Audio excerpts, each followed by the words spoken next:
Okay. Hello, boys and girls. I've been working in the shop today.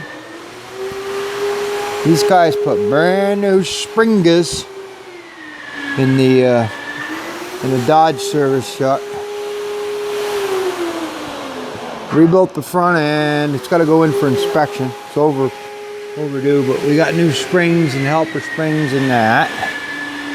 Put some new wheel studs in it.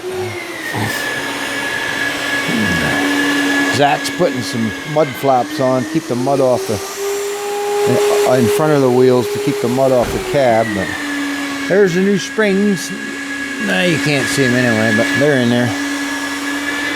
Here, oh, I'll turn the light on. I was out shacking parts all day. I got a white oak buyer coming in the morning. See, there's our new springers. New helper springs. All that happy horse crap. So he's hanging a set of flaps right here, which will keep the mud off of that. So, oh, all right. Wow, it worked. Look at who I found. Marvin and his offspring. That's dangerous stuff. You imagine Marvin reproducing? Good thing it was a milkman, Tay. You're all right, huh? Easy ups. Yeah. That's Jerry's kid over there under the truck. Did you ride short bus, Jack? Window licker bus.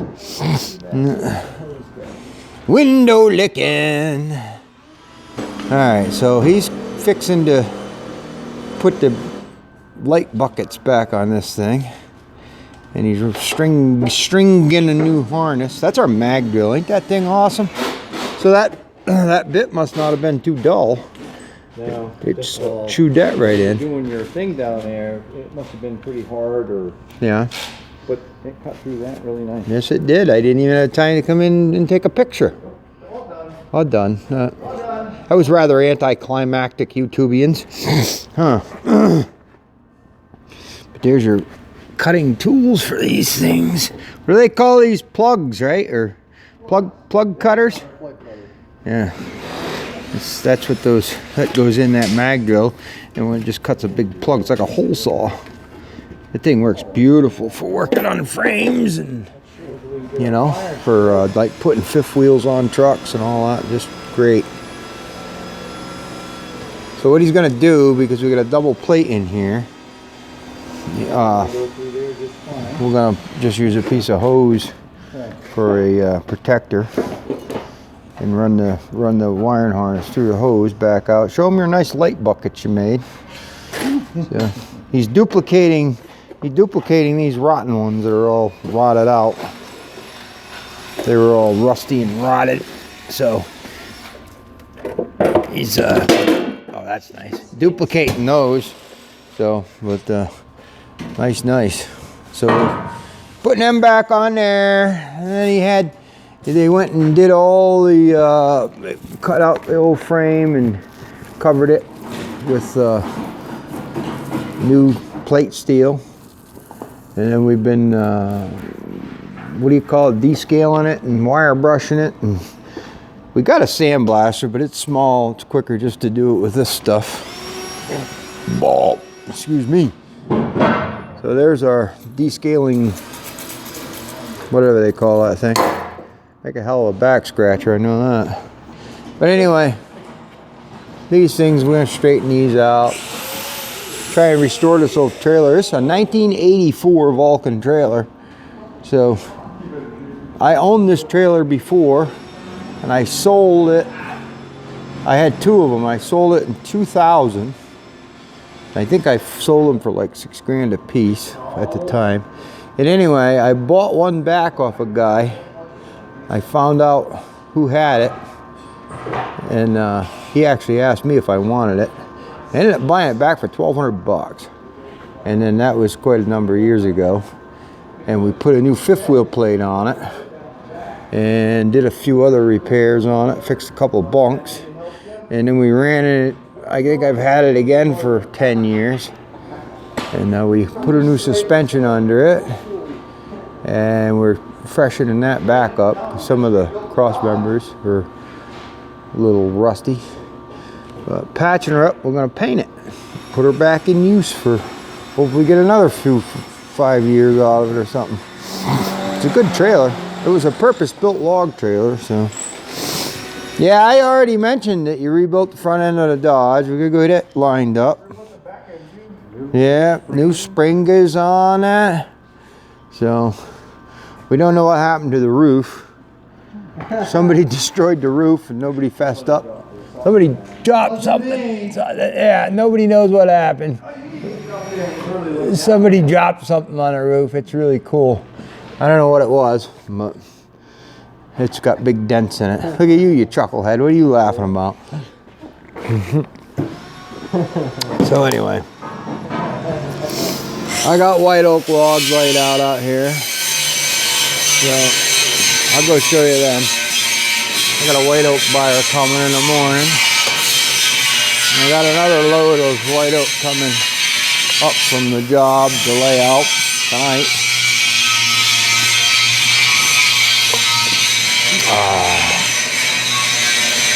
So yeah, we got to get this trailer done, painted, and get it out of here. Because it's like hogging up the whole side of the shop.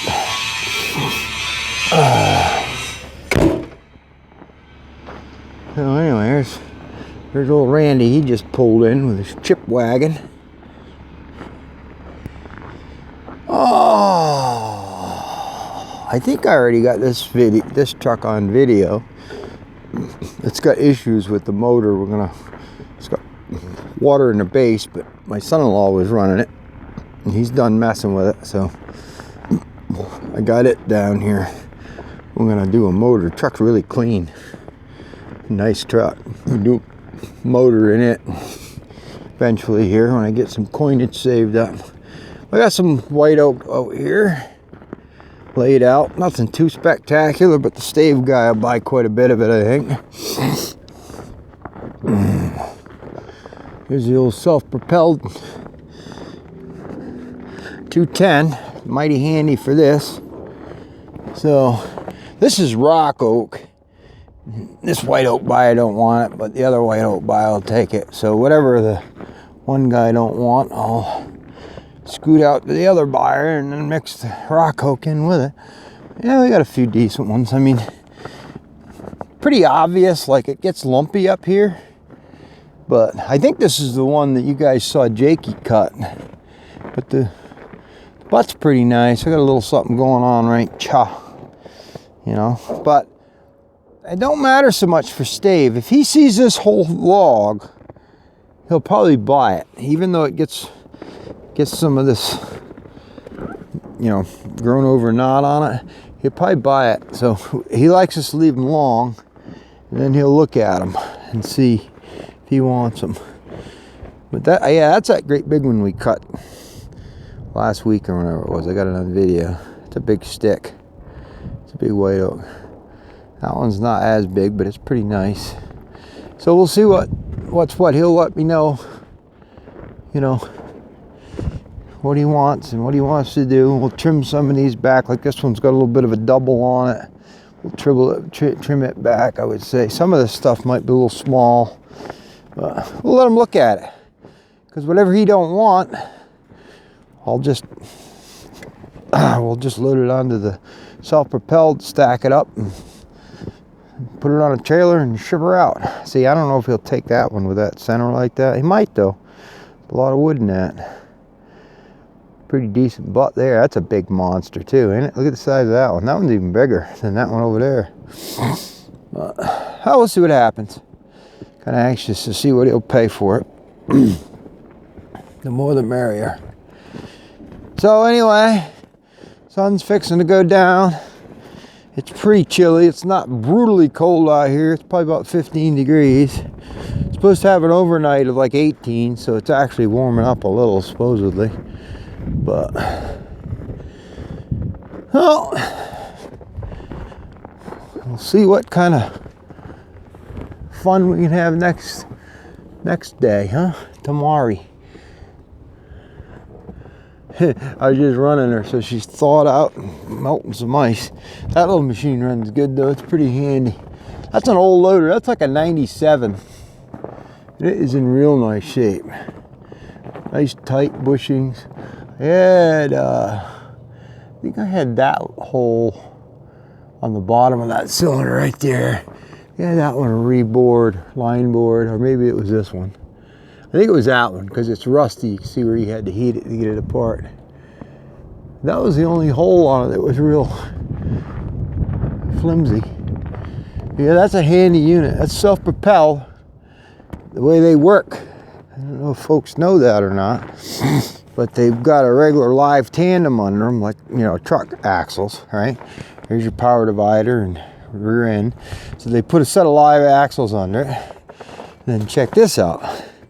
Okay, that's just a little Spicer. I think it's a 5-speed transmission or something. It's covered with snow, but there's the shifter, all right? And then there's the drive shaft coming out the back. And then instead of clutching an engine, they just use a hydraulic motor. See it? That's a hydraulic gear motor, like a Charlene type motor. There's your input shaft right there. It goes into the transmission. And you pretty much just leave it in one gear out here, second or third or whatever. And it's got a hydraulic joystick in the cab that's forward and reverse. And then left and right turns this steering cylinder out here. See it right here? It turns your wheels. So it's really quite the versatile little unit. And then you can see it's pretty low right here. So what you do when you want to put it onto the fifth wheel, because it's got a fifth wheel pin right under there. And what you do with it is just put your bucket down and lift your outriggers, lift your back outriggers, put your bucket down, and it'll PV it. You know, it'll teeter-totter on the front. What do you call it, Sarah? Stabilizers. And you just push your front end right up. It's like easy. Whoop, and then back your truck under it, hook it up, pick your outriggers up, put your boom down. Normally that boom goes down into that gold hockey post right there. And then you clamp the bucket on the frame. And then you put your outriggers up, take the transmission out of into neutral and drive her down the road. And that picks that front axle is up off the ground a foot or so, so it can't touch the ground. It works slick. But it's real handy for moving around the yard. It doesn't work very good off-road. It's not very impressive, but whatever. So, all right, guys, I will let you go. Ta-ta for now. We'll talk later. Hey, go get Nutsy some subscriptions, will you? Pass the word. He needs to get up over 1,000. Let's get him done. See you guys. Ta-ta.